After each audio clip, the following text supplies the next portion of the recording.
Republicans are irritated as Biden escalates the fight over Social Security and Medicare.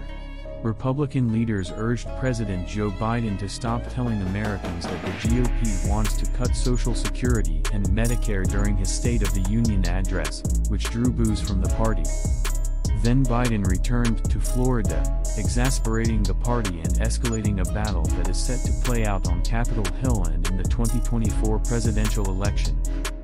For a few weeks now, the president has been falsely claiming that there are people who want to repeal Social Security and Medicare.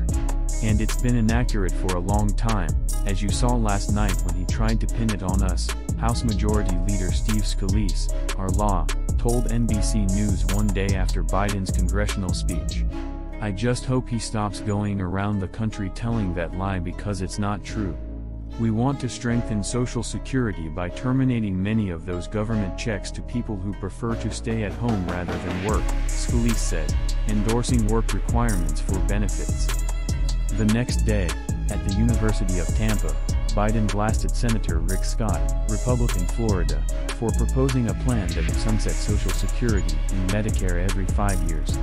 He also chastised Senator Ron Johnson, Republican Wisconsin, for calling Social Security a Ponzi scheme and calling for its reform. They were irritated. Lie. Lie. Biden imitated.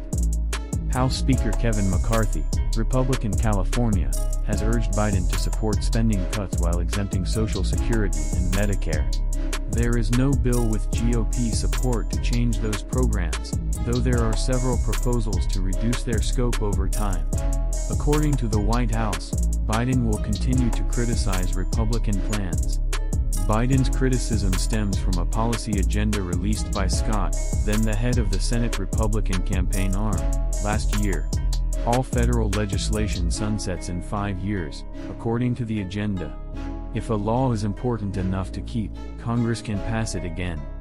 Democrats immediately warned that if such a policy is implemented, Social Security and Medicare would be phased out. Recognizing the political risks, Republican leaders have distanced themselves from it.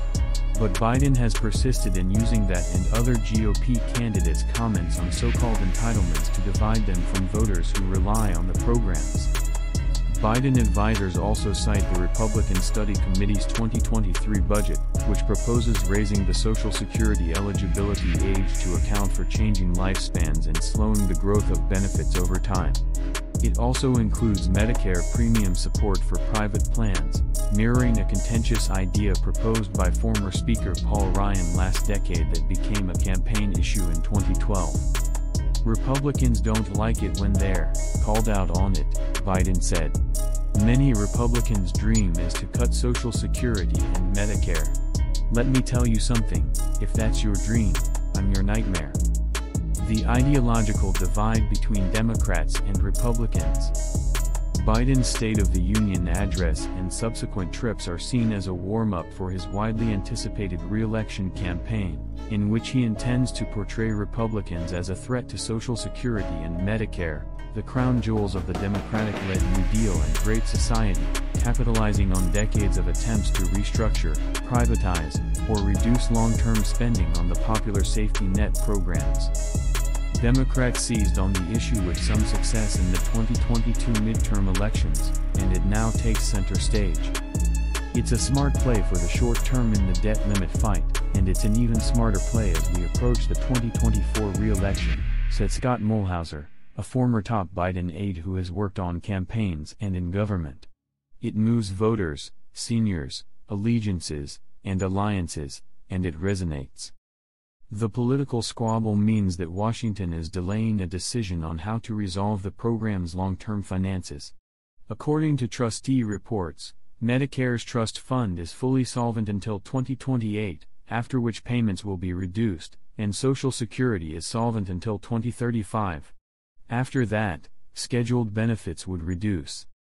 Biden's remarks indicate that Democrats have abandoned compromises pursued during President Barack Obama's first term to reduce the national debt by reducing long-term benefits. Those talks drew opposition from the left and never resulted in an agreement. Since then, Democrats have shifted their focus away from potential cuts and toward raising revenues to expand retirement benefits.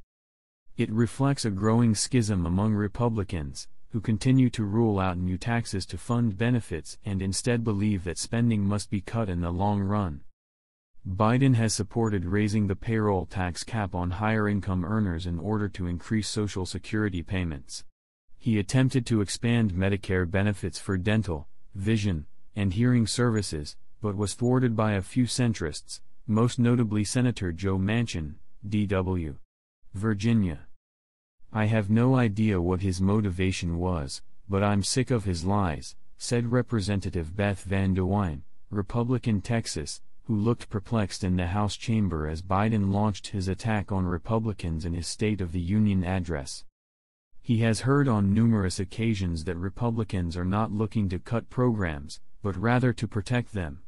And I thought it was all fear-mongering on his part, an attempt to divert attention away from his failed policies, said Van DeWine, a member of the Ways and Means Committee, which oversees Social Security and Medicare. Representative Marjorie Taylor Greene, Republican Georgia, who repeatedly yelled "liar" during that portion of Biden's speech, said afterwards, he had been lying about Republicans, saying that we were going to cut Social Security, cut Medicare. And I can tell you that I haven't been to a single meeting in our conference where we've even discussed that. In an email, White House spokesman Andrew Bates stated that protecting those programs is core to President Biden's top priority, and that he will not stop criticizing plans to cut them. In the name of fiscal responsibility, a wide range of Republican lawmakers have endorsed severe cuts to Medicare and Social Security benefits, Bates said. Complaining that the president is accurately exposing plans that they do not want their constituents to know about is not the defense they believe. Mulhauser called it rich to hear Republicans complain about Democrats using a tactic the GOP has frequently used, elevating proposals from members of the opposing party and driving the contrast. "This is also a fair fight," he added.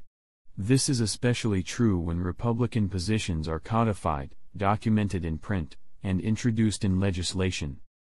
Republicans face a conundrum as they insist that the programs are off the table in a debt limit bill to avoid default this year. Leaving those costly programs untouched contradicts the demands of some conservatives to balance the budget."